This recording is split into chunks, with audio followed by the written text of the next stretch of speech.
Hi all, welcome to Nenas Kitchen. I am going to show you a perfect chocolate sponge recipe. Very soft, perfect, flat top chocolate sponge recipe. So, this chocolate sponge is chocolate base cake bake vanilla sponge request chocolate sponge recipe. That's the recipe perfect correct step follow perfect chocolate sponge ചെയ്തെടുക്കാൻ പറ്റും. അപ്പോൾ നമുക്ക് ഇനി recipe എങ്ങനെയാണെന്ന് നോക്കാം. അപ്പോൾ നമുക്ക് chocolate സ്പഞ്ചിന് എന്തൊക്കെ ഇൻഗ്രീഡിയൻസ് വേണമെന്ന് നോക്കാം. ഇതിനു വേണ്ടിയിട്ട് ആദ്യം തന്നെ നമുക്ക് 1 കിലോ ഒരു ചോക്ലേറ്റ് സ്പോഞ്ചിന്റെ ഒരു റെസിപ്പിയാണ് ഞാൻ കാണിക്കുന്നത്. അപ്പോൾ അതിനു വേണ്ടിയിട്ട് 1 കപ്പ് മൈദയാണ് നമുക്ക് വേണ്ടത്. അപ്പോൾ ഞാൻ കേക്ക് കൂടുതൽ സോഫ്റ്റ് ആവാൻ വേണ്ടിയിട്ട് 1 കപ്പ് മൈദയിൽ നിന്ന് 1 ടേബിൾ സ്പൂൺ മൈദ എടുത്ത് മാറ്റിയിട്ടുണ്ട്. അതിന് പകരം കോൺഫ്ലവർ ആഡ് ചെയ്യാൻ വേണ്ടിയിട്ടാണ്. അപ്പോൾ 250 ml ഒരു മെഷറിംഗ് കപ്പിൽ 1 കപ്പ് മൈദയിൽ നിന്ന് 1 ടേബിൾ സ്പൂൺ മൈദ എടുത്ത് മാറ്റിയിട്ടുള്ള ഫ്ലോർ ആണിത്. പിന്നെ നമുക്ക് ഒരു 1/4 കപ്പ് കൊക്കോ പൗഡർ വേണം, 4 മുട്ട വേണം, പിന്നെ ഇത് 1/4 കപ്പ് ബട്ടർ മിൽക്ക് ആണ്, അതായത് അധികം പുളിയില്ലാത്ത മോര്. അപ്പൊ ഈ മോര് ഉണ്ടാക്കാൻ വേണ്ടിയിട്ട് ഞാൻ എന്താ ചെയ്തേക്കുന്നത് വെച്ചാൽ ഒരു 1/4 കപ്പ് പാൽ എടുത്തിട്ട് ഒരു ടീസ്പൂൺ ലൈം ജ്യൂസ് അതിലേക്ക് പിഴിഞ്ഞൊഴിക്കുകയാണ് ചെയ്തത്. ഒട്ടും പുളിയില്ലാത്തൊരു മോര് കിട്ടാൻ വേണ്ടിയിട്ടാണ്. അപ്പൊ നമ്മൾ ഈ കൊക്കോ പൗഡറും ബേക്കിംഗ് സോഡയൊക്കെ ചേർക്കുന്ന സമയത്ത് നല്ലൊരു ടെക്സ്ചർ കേക്കിന് കിട്ടണമെങ്കിൽ എപ്പോഴും പുളിയുള്ള എന്തെങ്കിലും ഒരു സംഭവം വേണം. അപ്പൊ അതിന് വേണ്ടിയിട്ടാണ് നമ്മളിവിടെ ബട്ടർ മിൽക്ക് എടുത്തിരിക്കുന്നത്. പിന്നെ നമുക്ക് വേണ്ടത് 1/4 കപ്പും 2 ടേബിൾ സ്പൂണും കൂടി പഞ്ചസാര വേണം. 1/4 കപ്പിന്റെ കൂടെ 2 ടേബിൾ സ്പൂണും കൂടി എടുത്തു വെച്ചിട്ടുള്ള പഞ്ചസാരയാണിത്. ഇത് പൊടിക്കാത്ത സാധാരണ ഗ്രാനുലേറ്റഡ് ഷുഗർ ആണ്. പിന്നെ ഞാൻ പറഞ്ഞില്ലേ മൈദ 1 ടേബിൾ സ്പൂൺ എടുത്ത് മാറ്റിയിട്ടുണ്ടെന്ന്. അപ്പൊ അതിന് പകരം ചേർക്കാനുള്ള 1 ടേബിൾ സ്പൂൺ കോൺഫ്ലവർ ആണിത്. പിന്നെ നമുക്ക് വേണ്ടത് baking soda, 1/2 teaspoon baking soda വേണം. പിന്നെ വേണ്ടത് ബേക്കിംഗ് പൗഡർ വേണം, അത് 1 ടീസ്പൂൺ ബേക്കിംഗ് പൗഡർ ആണ് വേണ്ടത്. പിന്നെ നമുക്ക് വേണ്ടത് 2 ടേബിൾ സ്പൂൺ ആണ് കേട്ടോ. 2 ടേബിൾ സ്പൂൺ സാധാരണ ഡാർക്ക് കോഫി ഉണ്ടല്ലോ, നമ്മൾ കട്ടൻ കാപ്പി എന്നൊക്കെ പറയണം, മധുരമൊന്നും ഇല്ലാത്ത ഒരു സാധാരണ അധികം ഡാർക്ക് ആയിട്ടല്ല ലൈറ്റ് ആയിട്ടുള്ള ഒരു കോഫി ഉണ്ടാക്കി വെച്ചിട്ടുണ്ട്. ഇതെല്ലാം റൂം ടെമ്പറേച്ചറിലായിരിക്കണം, ഒന്നിനും തണുപ്പും ഉണ്ടാവാൻ പാടില്ല ചൂടും ഉണ്ടാവാൻ പാടില്ല കേട്ടോ. പിന്നെ വേണ്ടത് ഒരു 1/4 കപ്പ് ഓയിൽ വേണം. അപ്പൊ ഇത്രയും സംഭവങ്ങളോടുകൂടിയാണ് നമ്മൾ സ്പോഞ്ച് ഉണ്ടാക്കാൻ പോണത്. ഇനി എങ്ങനെയാ സ്പോഞ്ച് ഉണ്ടാക്കാൻ പോണെന്ന് ഞാൻ കാണിച്ചു തരാം. ഇനി നമുക്ക് ഡ്രൈ ഇൻഗ്രീഡിയൻസ് ആദ്യം തന്നെ എല്ലാം കൂടി ഒന്ന് മിക്സ് ചെയ്യാം. അതിന് വേണ്ടിയിട്ട് നമ്മുടെ മൈദ ഉണ്ടല്ലോ, മൈദയിലേക്ക് കറക്റ്റ് ആയിരിക്കണം കേട്ടോ, മെഷർ ഇങ്ങനെ ലെവലായിട്ട് തന്നെ നമ്മൾ നമ്മുടെ മെഷറിംഗ് സ്പൂണിൽ എടുക്കണം. 1 ടീസ്പൂൺ ബേക്കിംഗ് പൗഡർ ഞാൻ ഇതിലേക്ക് ചേർക്കാണ്. പിന്നെ നമുക്ക് വേണ്ടത് 1/2 ടീസ്പൂൺ ബേക്കിംഗ് സോഡ. ഞാൻ എടുത്തു വെക്കാത്ത എന്താ വെച്ചാൽ ഇതിങ്ങനെയാണ് മെഷർ കറക്റ്റ് ഇങ്ങനെ തന്നെ എടുക്കണം. അത് നിങ്ങളെ കാണിച്ചു തരാൻ വേണ്ടിയിട്ടാണ് ഞാൻ അങ്ങനെ തന്നെ എടുക്കണം. ബേക്കിംഗ് സോഡ 1/2 ടീസ്പൂൺ ഇട്ടാ കറക്റ്റ്. നമ്മൾ ഹീപ്പായിട്ട് എടുക്കരുത്, ലെവലായിട്ട് തന്നെ എടുക്കണം. 1/2 ടീസ്പൂൺ. പിന്നെ നമ്മുടെ കോൺഫ്ലവർ 1 ടേബിൾ സ്പൂൺ എടുത്തു വെച്ചാൽ ഈ കോൺഫ്ലവർ ചേർക്കണത് ഓപ്ഷണൽ ആണ്. നിങ്ങൾക്ക് വേണ്ടെങ്കിൽ 1 കപ്പ് മൈദ തന്നെ ചേർത്താൽ മതി. ഇങ്ങനെ കോൺഫ്ലവർ ചേർക്കണത് ഒരു ടിപ്പാണ്. ഇങ്ങനെ ചേർക്കുമ്പോൾ കേക്ക് കുറച്ചുകൂടി നല്ല സോഫ്റ്റ് ആയിരിക്കും. പിന്നെ നമുക്ക് വേണ്ടത് 1/4 കപ്പ് കൊക്കോ പൗഡർ എടുത്ത് വെച്ചത്. ഈ കൊക്കോ പൗഡർ ഇപ്പോൾ എടുത്തേക്കുന്നത് ഞാൻ ലൈറ്റ് കൊക്കോ ആണ്. നിങ്ങൾക്ക് വേണമെങ്കിൽ ഡാർക്ക് കൊക്കോ പൗഡർ എടുക്കാം. അപ്പൊ നമ്മുടെ സ്പഞ്ചിന് കുറച്ചും കൂടി നല്ല ഡാർക്ക് കളർ കിട്ടും. അങ്ങനെയാണെങ്കിൽ നിങ്ങൾ ചെയ്യണമെന്നുണ്ടെങ്കിൽ ഇതിന് ഷുഗറിന്റെ അളവ് കുറച്ചുകൂടി കൂട്ടണം. അപ്പൊ അതായത് ഇപ്പൊ നമ്മള് 1/4 കപ്പ് 2 ടേബിൾ സ്പൂൺ എടുത്തത് 1 കപ്പ് ഷുഗർ ആക്കി മാറ്റിയാൽ മതി. അപ്പൊ നിങ്ങളുടെ കയ്യിലുള്ള കൊക്കോ പൗഡർ അനുസരിച്ചിട്ട് നിങ്ങളുടെ കേക്കിന്റെ മധുരം അഡ്ജസ്റ്റ് ചെയ്യണം. ഇനി ഇത് എല്ലാം കൂടി ആദ്യം തന്നെ ജസ്റ്റ് ഒന്ന് മിക്സ് ചെയ്തിട്ട് 3 പ്രാവശ്യം നമുക്കൊരു സ്റ്റെയിനറിൽ കൂടെ ഇടഞ്ഞെടുക്കണം.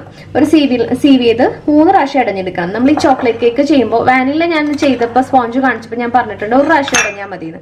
പക്ഷെ ചോക്ലേറ്റ് കേക്ക് അങ്ങനെയല്ല, 3 പ്രാവശ്യം എന്തായാലും ഇടഞ്ഞിരിക്കണം.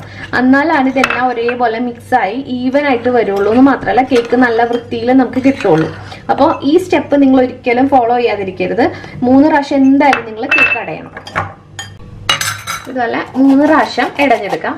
ഇങ്ങനെ ഇതിപ്പോ ഞാൻ ജസ്റ്റ് ഒന്ന് മിക്സ് ചെയ്യാൻ വേണ്ടിയിട്ടാണ്. നമ്മളിത് ഇങ്ങനെ 3 പ്രാവശ്യം വേറെ വേറെ പാത്രത്തിലേക്ക് ആക്കി അങ്ങോട്ടും ഇങ്ങോട്ടും ഇത് നന്നായിട്ട് ഇടഞ്ഞെടുക്കണം. അതെന്തായാലും നിങ്ങൾ ചെയ്യണം. ഇങ്ങനത്തെ ഒരു സ്റ്റെയിനർ അല്ലെങ്കിൽ നിങ്ങളുടെ കയ്യിലുള്ള ഏതാണോ ഒരു അരിപ്പ അത് വെച്ചിട്ട് 3 പ്രാവശ്യം നന്നായിട്ട് ഇടഞ്ഞെടുക്കുക.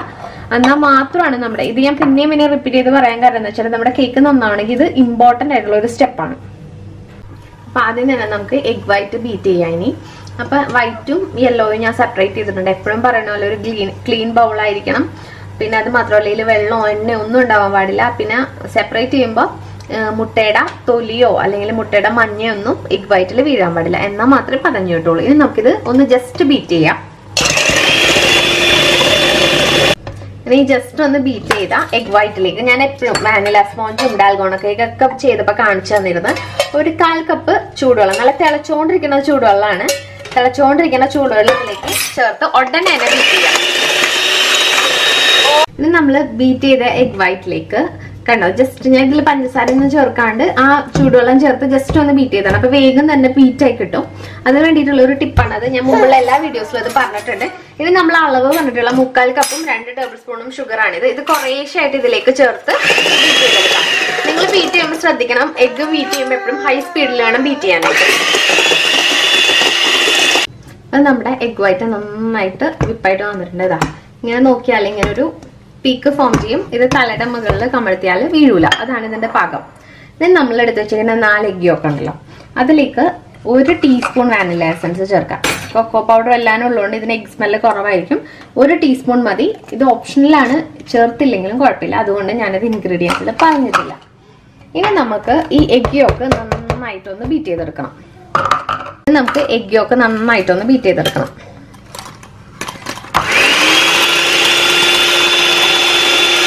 ഇനി നമ്മൾ ഈ വിപ്പ് ചെയ്ത് വെച്ചിരിക്കുന്ന എഗ് വൈറ്റിലേക്ക് നമ്മൾ ബീറ്റ് ചെയ്ത എഗ് യോക്ക് ഉണ്ടല്ലോ, അത് കുറേശ്ശെ ചേർത്തിട്ട് നമുക്ക് ബീറ്റ് ചെയ്ത് യോജിപ്പിച്ചെടുക്കണം. ഈ മുട്ട എല്ലാം ബീറ്റ് ചെയ്യുമ്പോൾ ഹൈ സ്പീഡിൽ തന്നെ വേണം ബീറ്റ് ചെയ്യാൻ.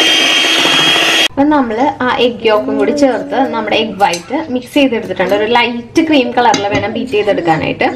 പിന്നെ വേറൊരു കാര്യം ശ്രദ്ധിക്കുക, ഒരു നല്ല ഹൈ സ്പീഡിൽ തന്നെ ബീറ്റ് ചെയ്യുക. പിന്നെ എഗ് യോക്കിന്റെ ആ ഒരു യെല്ലോ ഷെയ്ഡ് മാറണ വരെ, ഒരു ലൈറ്റിഷ് കളറും ഫ്ലഫി ആയി വരണ വരെ ഇത് യോജിപ്പിച്ച് ബീറ്റ് ചെയ്യാം.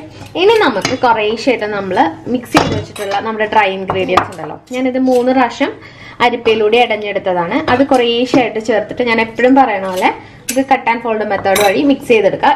ഇത് വല്ലാണ്ട് ജെന്റിലായിട്ട് വേണം ഇത് മിക്സ് ചെയ്തെടുക്കാൻ. വല്ലാണ്ട് ഇളക്കി ആകെ കൊളാവരുത്, കാരണം ഇതിന്റെ സോഫ്റ്റ്നെസ് നഷ്ടപ്പെട്ടു. അതുകൊണ്ടാണ് ഇങ്ങനെ കുറേശ്ശെ പൊടി ഇട്ടിട്ട് ക്ഷമയോടുകൂടി നമ്മൾ മിക്സ് ചെയ്തെടുക്കണം. അല്ലെങ്കിൽ കേക്കിന്റെ സോഫ്റ്റ്നെസ് നഷ്ടപ്പെട്ടു പോകും. പിന്നെ അത് മാത്രമല്ല, നമ്മുടെ ഈ പൊടി യൂണിഫോം ആയിട്ട് ഈ ബാറ്ററിൽ മിക്സ് ആവില്ല.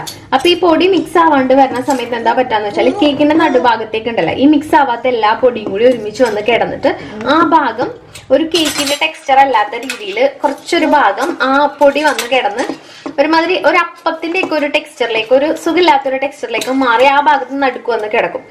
അപ്പൊ അത് അങ്ങനെ ഒരു പ്രശ്നം വരും. അപ്പൊ ഞാൻ ആദ്യത്തെ പ്രാവശ്യമൊക്കെ ചെയ്തപ്പോൾ അങ്ങനെയൊക്കെ പ്രശ്നം വന്നിട്ടുള്ളതുകൊണ്ടാണ് ഞാനിത് പറയാൻ കാരണം. അപ്പൊ ഇങ്ങനെ കുറേശ്ശെ പൊടി ഇട്ടിട്ട് നമുക്കിത് മിക്സ് ചെയ്ത് ഫിനിഷ് ചെയ്തെടുക്കാം. ഞാൻ നമ്മുടെ ചോക്ലേറ്റ് എൻ്റെ എഗ്ഗിന്റെ മിക്സിലേക്ക് നമ്മുടെ ഡ്രൈ ഇൻഗ്രീഡിയൻസ് നന്നായിട്ട് മിക്സ് ചെയ്തെടുത്തിട്ടുണ്ട്, യൂണിഫോം ആയിട്ട് മിക്സ് ചെയ്തെടുത്തിട്ടുണ്ട്. ഇപ്പൊ നമ്മുടെ ബാറ്റർ കുറച്ച് ടൈറ്റ് ആയിട്ടുണ്ട്. എഗ്ഗിന്റെ മിക്സ്ചറിലേക്ക് ഡ്രൈ ഇൻഗ്രീഡിയൻസ് ചേർത്തോണ്ട് ഇനി നമ്മൾ എന്താ ചെയ്യാൻ പോണെന്ന് വെച്ചാൽ, നമ്മൾ ആ മുട്ടയുടെ യോക്ക് ബീറ്റ് ചെയ്ത പാത്രം ഉണ്ടല്ലോ, അതിലേക്ക് നമ്മുടെ മോര്, ബട്ടർ മിൽക്ക്, അതായത് ഞാൻ പാലിൽ 1/4 കപ്പ് പാലിൽ 1 ടീസ്പൂൺ നാരങ്ങ നീര് ചേർത്ത് വെച്ചതാണ്. അതും പിന്നെ നമ്മുടെ കാപ്പിയില്ലേ, 2 ടേബിൾ സ്പൂൺ കാപ്പി, അത് ഇതിൻ്റെ കൂടെ ഒഴിക്കാം. പിന്നെ വേണ്ടത് നമ്മുടെ ഓയിൽ, 1/4 കപ്പ് അളവ് പറഞ്ഞ ഓയിൽ, ഇത് 3ഉം കൂടി ഒഴിക്കാം. എന്നിട്ട് കുറേശ്ശായിട്ട് നമ്മൾ ഈ ബാറ്ററിലേക്ക് മിക്സ് ചെയ്ത് കൊടുക്കുമ്പോൾ നമ്മുടെ ബാറ്ററിന്റെ കൺസിസ്റ്റൻസി പക്കയായിട്ട് വരും കേട്ടോ. അപ്പം അതിന് വേണ്ടിയിട്ട് ഇത് നല്ല യൂണിഫോം ആയിട്ട് മിക്സ് ആവാൻ വേണ്ടിയിട്ട് ആദ്യം തന്നെ നമ്മുടെ ഈ ചോക്ലേറ്റിന്റെ ബാറ്റർ ഉണ്ടല്ലോ, അതിലേക്ക് നമ്മുടെ ആ മിക്സ് ചെയ്ത് വെച്ച മാവ് കുറച്ച് ഇതിലേക്ക് ഇട്ടിട്ട് ഇങ്ങനെ ഒന്ന് മിക്സ് ചെയ്തെടുക്കാം. അപ്പം ഇതിന്റെ ഫോമി ടെക്സ്ചർ ഒക്കെ നഷ്ടപ്പെട്ടു, അത് പ്രശ്നമില്ല. ഞാൻ മുമ്പത്തെ വീഡിയോസിലും പറഞ്ഞിട്ടുണ്ട്, നമ്മൾ ഈ ഓയിലും പാലൊക്കെ ഇതിലേക്ക് ഡയറക്റ്റ് മിക്സ് ചെയ്യുന്ന സമയത്ത് അവിടെ ഇവിടെയൊക്കെ ഓയിൽ പോയി കിടക്കും, യൂണിഫോം ആയിട്ട് നമ്മുടെ ബാറ്ററിൽ വരില്ല. അപ്പം അത് അവോയ്ഡ് ചെയ്യാൻ വേണ്ടിയിട്ടാണ് നമ്മൾ ഇങ്ങനെ മിക്സ് ചെയ്തിട്ട് ഇത് ബാറ്ററിലേക്ക് മിക്സ് ചെയ്യണത്. അപ്പം നമുക്ക് ഒരേപോലെ എല്ലായിടത്തും നമ്മുടെ ഓയിലും പാലും ഒക്കെ ചെന്നിട്ട് നമ്മുടെ ബാറ്റർ നല്ല യൂണിഫോം ആയിരിക്കും. അല്ലെങ്കിൽ അവിടെ ഇവിടെയൊക്കെ ഓയിൽ ഇങ്ങനെ കിനിഞ്ഞ പോലെ ഇരിക്കും. അപ്പൊ അത് അവോയ്ഡ് ചെയ്യാനാണ് നമ്മൾ ഈ മെത്തേഡ് ചെയ്യണം. ഇത് നന്നായിട്ട് ഇങ്ങനെ മിക്സ് ചെയ്ത് കൊടുക്കുക. അതായത് നമ്മൾ എടുത്തു വെച്ച ബാറ്ററിയിൽ നിന്ന് ഓയിലിന്റെയും പാലിന്റെയും കാപ്പിയുടെ മിക്സറിലേക്ക് കുറച്ച് ബാറ്റർ എടുത്തിട്ട് നന്നായിട്ട് ഇങ്ങനെ യോജിപ്പിക്കുക. എന്നിട്ട് ഇത് കുറേശ്ശെയായിട്ട് നമ്മുടെ ബാറ്ററിലേക്ക് ഒഴിച്ചിട്ട് നമ്മൾ കട്ട് ആൻഡ് ഫോൾഡ് ചെയ്യാം. ഇപ്പൊ ഇതല്ല, ഇത് നമ്മുടെ ബാറ്ററിലേക്ക് കുറേശ്ശെ ഇത് ഒഴിക്കാം. എന്നിട്ട് ഇങ്ങനെ കട്ട് ആൻഡ് ഫോൾഡ് ചെയ്യും. ഇപ്പം നമ്മുടെ ബാറ്റർ ഉണ്ടല്ലോ കുറച്ചൊന്ന് ടൈറ്റ് ആയിട്ടുണ്ടാവും, അത് ലൂസായി വരും. നമ്മുടെ മൈദയുടെ ഡ്രൈ ഇൻഗ്രീഡിയൻസും മുട്ടയും കൂടി മിക്സ് ചെയ്ത് വെച്ചൊരു മിക്സ് ഉണ്ടല്ലോ, അത് കുറച്ച് ടൈറ്റ് ആയിരുന്നായിരിക്കും. അത് ഈ മിക്സ്ചർ ഒഴിക്കണ അനുസരിച്ചിട്ട് ലൂസായി വരും. അപ്പം നമുക്ക് നമ്മുടെ കേക്കിന് പറ്റിയ കറക്റ്റ് കൺസിസ്റ്റൻസിയിലേക്ക് നമ്മുടെ കേക്കിനെ കിട്ടും, നമ്മുടെ ബാറ്ററിനെ കിട്ടും. ഇപ്പം നമ്മൾ നമ്മുടെ ചോക്ലേറ്റിന്റെ ബാറ്റർ നന്നായിട്ട് മിക്സ് ചെയ്തിട്ടുണ്ട്. യൂണിഫോം ആയിട്ട് നമ്മുടെ പാലിന്റെയും തൈരിന്റെയും ആ മോരിന്റെയും ഒക്കെ മിക്സ്ചർ ഇതിലേക്ക് ചേർത്തിട്ടുണ്ട്. ഇനി നമുക്ക് ഇതിന്റെ പകുതി, ഞാൻ ഇന്നാളെ പറഞ്ഞ പോലെ തന്നെ ഫ്ലാറ്റ് ടോപ്സ് കിട്ടണമെങ്കിൽ നമ്മൾ എപ്പോഴും പകുതി ബാറ്റർ ബേക്ക് ചെയ്യണതാണ് എപ്പോഴും നല്ലത്. എന്നിട്ട് പിന്നെ ബാക്കി പകുതി അടുത്ത പ്രാവശ്യം ബേക്ക് ചെയ്താൽ മതി. പിന്നെ ഒരു കാര്യം ശ്രദ്ധിക്കുക, ഈ ചോക്ലേറ്റിന്റെ ബാറ്റർ ഉണ്ടാക്കി കഴിഞ്ഞാൽ ഒരുപാട് നേരം നമുക്ക് വെക്കാൻ പറ്റില്ല. ഒരു മാക്സിമം 1.5 മണിക്കൂറിനുള്ളിൽ തന്നെ ബേക്ക് ചെയ്യണം. അപ്പൊ ഇതൊരു 7 ഇഞ്ച് പാൻ ആയതുകൊണ്ട് ഞാൻ 2ആയിട്ടാണ് ബേക്ക് ചെയ്യണം. അപ്പൊ ഇത് ബേക്ക് ചെയ്തെടുത്തിട്ട് ഒരു 20 മിനിറ്റ് എടുക്കുള്ളൂ ഇത് ബേക്ക് ചെയ്യാൻ. അടുത്ത ബാറ്റർ പിന്നെ ബേക്ക് ചെയ്തെടുക്കാൻ പറ്റും. അപ്പൊ ഇങ്ങനെ നന്നായിട്ട് ടാപ്പ് ചെയ്ത് കൊടുക്കുക, ഇതിൻ്റെ ഉള്ളിലുള്ള എയർ ബബിൾസ് പോകാൻ വേണ്ടിയിട്ടാണ്. ഇത് നമ്മൾ പ്രീ ഹീറ്റ് ചെയ്ത ഓവനിൽ 180 ഡിഗ്രിയിൽ പ്രീ ഹീറ്റ് ചെയ്ത ഓവനിൽ ഒരു 20 മിനിറ്റ്സ് ബേക്ക് ചെയ്യുമ്പോഴേക്കും കേക്ക് നന്നായി വരും. 20 മിനിറ്റ് ആവുമ്പോൾ തുറന്നാൽ മതി. അതിന് മുമ്പ് തുറന്നാൽ കേക്ക് കറക്റ്റായിട്ട് പൊന്തി വരില്ല. അപ്പം അത് നിങ്ങളൊന്ന് ശ്രദ്ധിക്കണം. ഞാൻ നമ്മുടെ ചോക്ലേറ്റ് സ്പോഞ്ച് ബേക്ക് ചെയ്തെടുത്തിട്ടുണ്ട്. നല്ല ഫ്ലാറ്റ് ടോപ്പായിട്ട് കിട്ടിയിട്ടുണ്ട്. നല്ല സോഫ്റ്റ് കേക്കാണ്. നിങ്ങൾ വാനില സ്പോഞ്ച് കുറച്ച് പേരൊക്കെ ട്രൈ ചെയ്തിട്ട് കേക്ക് നല്ല സക്സസ്ഫുൾ ആയി എന്ന് പറഞ്ഞു. അപ്പം എന്തായാലും അവരെങ്കിലും ഈ കേക്ക് ചെയ്ത് നോക്കണം. ഇതെന്തായാലും നിങ്ങൾക്ക് പക്കാ പെർഫെക്റ്റ് ആയിട്ട് നിങ്ങൾക്കിത് കിട്ടും. അപ്പോൾ ചോക്ലേറ്റിൻ്റെയും വാനിലയുടെയും ഞാൻ 2 സ്പോഞ്ച് തന്നിട്ടുണ്ട്. പിന്നെ നിങ്ങൾക്ക് എന്ത് കേക്ക് വേണമെങ്കിലും ഇതിൽ ട്രൈ ചെയ്ത് നോക്കാൻ പറ്റും. അപ്പോൾ കണ്ടോ നമ്മുടെ സ്പോഞ്ച് നോക്കിയേ എന്ത് സോഫ്റ്റാന്ന് നോക്കിയേ. ചൂടുണ്ട്, അതുകൊണ്ടാണ് ഞാനത് കയ്യിലെടുത്ത് കാണിക്കാത്തത്. കണ്ടോ കട്ട് ചെയ്ത് കാണിക്കാത്തത് അതുകൊണ്ടാട്ടോ, ചൂടുള്ളതുകൊണ്ടാണേ. അപ്പോൾ നിങ്ങളെല്ലാവരും റെസിപ്പി ട്രൈ ചെയ്ത് നോക്കാം. നമുക്ക് വീണ്ടും നല്ലൊരു റെസിപ്പി ആയിട്ട് കാണാം. Thank you.